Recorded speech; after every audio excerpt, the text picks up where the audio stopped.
नमस्कार साथियों, इस वीडियो में हम VMOU के द्वारा आयोजित PTET की एग्जाम का हिंदी पोर्शन सॉल्व करने वाले हैं, तो हमारे साथ बने रहिए। फर्स्ट क्वेश्चन, कारक चिन्ह और उदाहरण सुमेलित नहीं है। इस प्रश्न को मैंने काफी डिटेलिंग में चेक किया और उसके बाद में यहाँ पर फर्स्ट ऑप्शन संभवतः इसका सही आंसर रहेगा, क्योंकि बी यहाँ पर 100% सही आंसर है, सी भी 100% सही आंसर है और तो ऑप्शन डी है वो भी संप्रदान कारक के संदर्भ में बिल्कुल सही है। जबकि पहला जो ऑप्शन है नेहा को नौकरी मिल गई, कर्म कारक न होकर के संभवतः कर्ता कारक है, तो फर्स्ट ऑप्शन यहाँ पर सही आंसर रहेगा। नेक्स्ट क्वेश्चन, वाक्य के संबंध में सही नहीं है। तो वाक्य के संबंध में कौन सा स्टेटमेंट सही नहीं है? तो यहाँ पर जो सही आंसर रहेगा तो वाक्य रचना की दृष्टि से वाक्य 8 प्रकार के न होकर के 3 प्रकार के ही होते हैं, तो सी ऑप्शन है वो यहाँ पर इसका सही आंसर है, क्योंकि वाक्य के अंग भी 2 होते हैं और वाक्य में ये सारी क्वालिटीज भी होती है, तो सी ऑप्शन यहाँ सही आंसर है।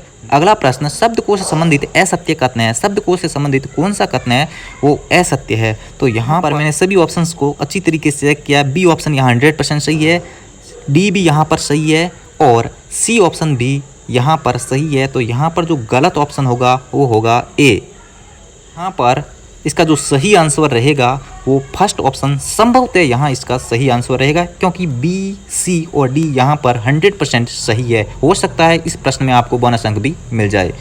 अगला प्रश्न, वाक्य के प्रकार और उदाहरण सुमेलित नहीं है।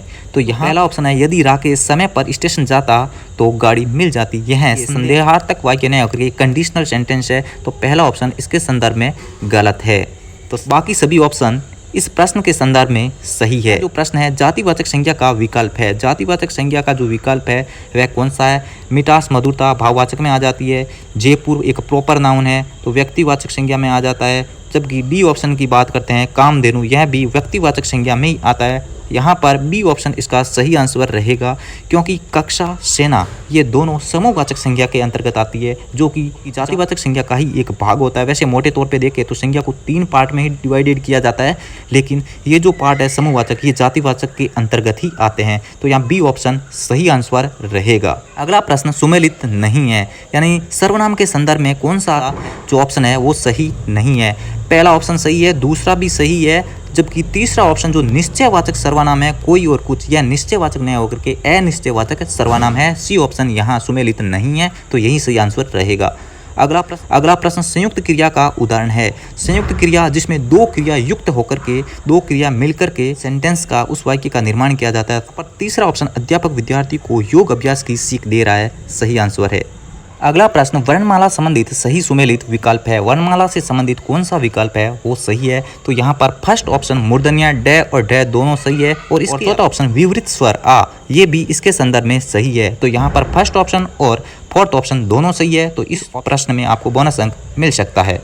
नेक्स्ट क्वेश्चन, योगरूढ़ शब्द कौन सा है? तो योगरूढ़ शब्द है, रचना के आधार पर शब्द 3 प्रकार के होते हैं, रूढ़, यौगिक और योगरूढ़। योगरूढ़ शब्द जो ऐसे 2 शब्दों को मिलाने से बनता है जिनका स्वतंत्र अस्तित्व भी संभव है तथा इनको मिलाने से कोई विशिष्ट यानी तीसरा अर्थ भी निकलता है। तो यहाँ पर जो जलज होता है, जल में जन्म लेने वाला कमल होता है, तो यहाँ फर्स्ट ऑप्शन इसके संदर्भ में सही आंसर है। अगला प्रश्न, किस विकल्प में सभी शुद्ध शब्द है? यहाँ पर 4 ऑप्शन दे रखे हैं और चारों ऑप्शंस को आप चेक करोगे तो यहाँ पर मानवीकरण शब्द देखोगे तो मानवीयकरण न होकर के मानवीकरण होता है, यह गलत है। और जैसे सी ऑप्शन में देखोगे तो ऐक्यता न होकर के ऐक्य होता है, और बी ऑप्शन में चेक करोगे तो लघुतर, लघु धन उत्तर होता है, और ऊ मिलकर के दीर्घ ऊ बन जाता है, तो यह ऑप्शन भी गलत है। तो यहाँ पर डी ऑप्शन इसका सही आंसर रहेगा। अगला प्रश्न, सुमेलित विकल्प नहीं है, कौन सा विकल्प है? विकल्प यहाँ पर गलत है। तो पहला दीर्घ संधि है, मात्राज्ञा, मातृधन आज्ञा, यह एक दीर्घ संधि का उदाहरण नहीं हो सकता, तो पहला ऑप्शन यहाँ पर सुमेलित नहीं है, तो यही अपना सही आंसर रहेगा। अगला ऑप्शन, गुण संधि के संदर्भ में भी ये ऑप्शन सही है, यण संधि के संदर्भ में भी ये ऑप्शन सही है, और अयादि संधि के संदर्भ में भी ये ऑप्शन, पहला ऑप्शन यहाँ असुमेलित है। अगला प्रश्न, सुमेलित सही विकल्प है, यानी कौन सा विकल्प है जो एक सही संधि विच्छेद के साथ सुमेलित है? तो पहला ऑप्शन मनोकामना, मन धन कामना, विसर्ग संधि का यह उदाहरण है और यह एकदम सही विकल्प है। पहला ऑप्शन एकदम सही आंसर रहेगा। अगला प्रश्न, समास संबंधित सही कथन नहीं है। समास के संदर्भ में कौन सा कथन सही नहीं है? तो पहला ऑप्शन अगर आप चेक करोगे तो संपूर्ण संख्यावाचक यौगिक शब्द, संपूर्ण संज्ञावाचक यौगिक जो शब्द होते हैं वो द्वंद्व समास में न होकर के द्विगु समास में होते हैं, तो पहला ऑप्शन यहाँ पर सही आंसर है। दूसरा ऑप्शन दोनों पद गौण होते हैं बहुब्रीहि समास में, क्योंकि इसमें तीसरा पद प्रधान माना जाता है। और तीसरा ऑप्शन जिसमें विशेषी विशेषण का संबंध होता है वो क्रमधारय समास में होता है, सही है। और चौथा ऑप्शन पहला पद प्रमुख होता है और जो अन्य पद होता है वो विकारी होता है, तो ये अवयवी भाव से संबंधित ऑप्शन सही है। पहला ऑप्शन यहाँ पर गलत है।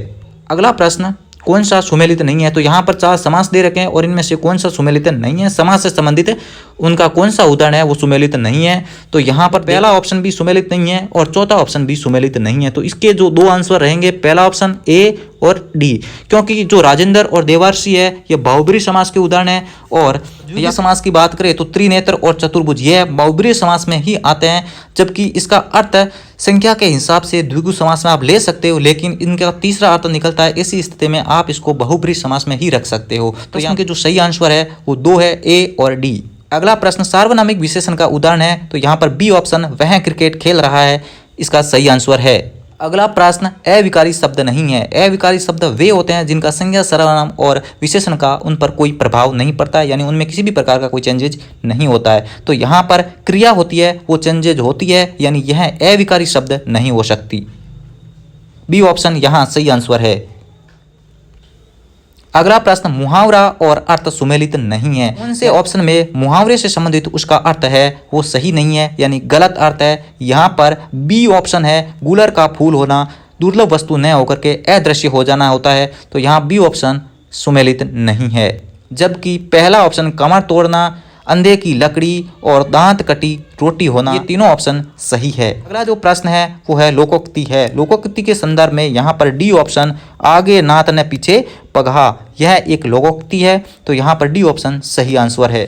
अगला प्रश्न, युग्म शब्द और अर्थ सुमेलित नहीं है। तो यहाँ पहला ऑप्शन सही है, दूसरा ऑप्शन भी सही है और चौथा ऑप्शन भी सही है, जबकि तीसरा ऑप्शन अभिज्ञ, अभिज्ञ का अर्थ मूर्ख न होकर के जानकार होता है, जबकि अविज्ञ का मतलब मूर्ख होता है या अज्ञानी होता है। तो सी ऑप्शन यहाँ सुमेलित नहीं है, यही सही आंसर है।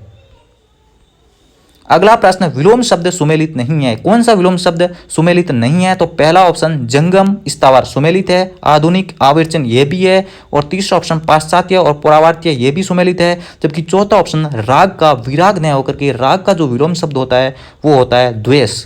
डी ऑप्शन यहाँ सही आंसर है। अगला प्रश्न, जो जाकर पुनः वापस आ गया हो वाक्य के लिए सही शब्द है। तो यहाँ इसका जो सही आंसर रहेगा वो होगा डी ऑप्शन प्रस्थानगत। अगला प्रश्न, पर्यायवाची सुमेलित है, यानी कौन सा शब्द है उसके संदर्भ में पर्यायवाची है वो सुमेलित है। तो यहाँ सी ऑप्शन अरण्य है, वो एकदम सही सुमेलित है। सी ऑप्शन यहाँ सही आंसर है। अगला प्रश्न, किस विकल्प में सभी शब्द शुद्ध है, यानी कौन सा विकल्प है जिसमें सभी जो शब्द है वो कंप्लीटली शुद्ध है। तो यहाँ पर देखा जाए तो अत्योशक्ति ये शब्द है जिसमें से आधा आता है, तो ये भी गलत है। जबकि अनुग्रहित, औत्सुक्य, प्रतिलक्षित की बात करें ये भी गलत है, और वयस्क आपको सीधा दिख रहा है गलत है। तो यहाँ डी ऑप्शन एकत्रित, अहल्या और हाथोत्साहित एकदम सही और शुद्ध शब्द है। तो डी ऑप्शन यहाँ पर बिल्कुल सही आंसर है। आप लोगों को लग रहा होगा अहल्या शब्द है वो गलत है, जबकि अहल्या शब्द ही सही होता है, अहिल्या जो शब्द होता है वो गलत होता है। इस चीज को आप माइंड में क्लियर कर लेना। अगला प्रश्न, प्रत्यय संबंधित सही कथन कौन सा है? प्रत्यय के संदर्भ में कौन सा कथन सही है? यहाँ पर अगर सी ऑप्शन को देखा जाए तो प्रत्यय 2 प्रकार के होते हैं, यह बात 100% सही है। ऑप्शन यहाँ एकदम सही आंसर है। जबकि पहला ऑप्शन देखा जाए तो संज्ञा, सर्वनाम और विशेषण आदि के आधार पर आदि के साथ जो प्रत्यय लगता है वो कृत प्रत्यय न होकर के तदिंत प्रत्यय होता है। तो यहाँ ए भी गलत है, बी भी गलत है और डी भी गलत है। तो सी ऑप्शन यहाँ एकदम सही आंसर है। अगला प्रश्न, प्रत्यय युक्त शुद्ध यौगिक शब्द कौन सा है? देखिए शुद्ध यौगिक शब्द, अब यौगिक शब्द क्या होता है? तो यौगिक शब्द वे शब्द होते हैं जब किसी शब्द के 2 पार्ट किया जाए, जब 2 टुकड़े संभव है लेकिन जब दोनों को अलग अलग किया जाए तो उसका कोई स्वतंत्र अर्थ नहीं निकलता है, वे शब्द होते हैं यौगिक शब्द। तो यहाँ पर पहला ऑप्शन इसके संदर्भ में 100% सही आंसर है। दूसरा ऑप्शन नहीं हो सकता है, दूसरा ऑप्शन में पुष्टिकरण में छोटे ई की मात्रा आती है, जबकि तीसरा ऑप्शन देखोगे तो औद्योगिक शब्द है वो गलत नजर आ रहा है, और चौथा ऑप्शन देखोगे तो औदार्यता, औदार्यता जैसा कोई शब्द नहीं होता है। उदारता शुद्ध शब्द होता है, क्योंकि औदार्य शब्द होता है या फिर उदार होता है। ऑप्शन बी यहाँ पर गलत है, पहला ऑप्शन यहाँ सही आंसर रहेगा। अगला प्रश्न सम उपसर्ग युक्त शब्द है का सही विकल्प है। सम उपसर्ग युक्त शब्द का सही विकल्प कौन सा है? तो इस प्रश्न में थोड़ी कंफ्यूजन है, लेकिन यहाँ पर बी ऑप्शन संभवतः सही आंसर रहेगा, क्योंकि जो समीक्षा शब्द होता है उसमें सम इक्सा होता है, यहाँ पर स मैं के नीचे हलंत का लगता है चिन्ह, तो यहाँ पर संभवतः यहाँ पर ये प्रश्न ए ऑप्शन है वो गलत हो सकता है। तो यहाँ पर आपको बोनस अंक भी मिल सकता है, ए और बी दोनों सही हो सकता है, लेकिन बी यहाँ पर सही लग रहा है।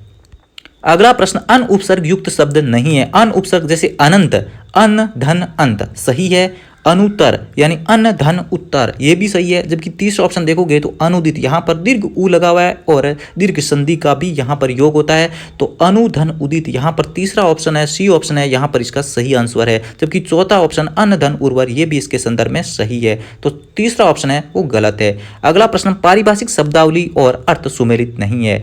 ऑटोनमस का मतलब होता है स्वायत्त, ये भी सही है। प्रोबेशन का मतलब सबको पता होता है परिवीक्षा। और मेमोरेंडम, मेमोरेंडम का मतलब होता है ज्ञापन, अधिसूचना नहीं होती है वो नोटिफिकेशन होता है। और चौथा ऑप्शन यहाँ पर गैजेट, जो कि सही है, तो बी ऑप्शन यहाँ गलत है। अगला जो प्रश्न है शुद्ध वाक्य है, यानी कौन सा वाक्य शुद्ध है? पहला ऑप्शन देखोगे तो गत सोमवार को वह लंदन जाएगा, बिल्कुल गलत है, क्योंकि सोमवार गया है तो अब कैसे जाएगा।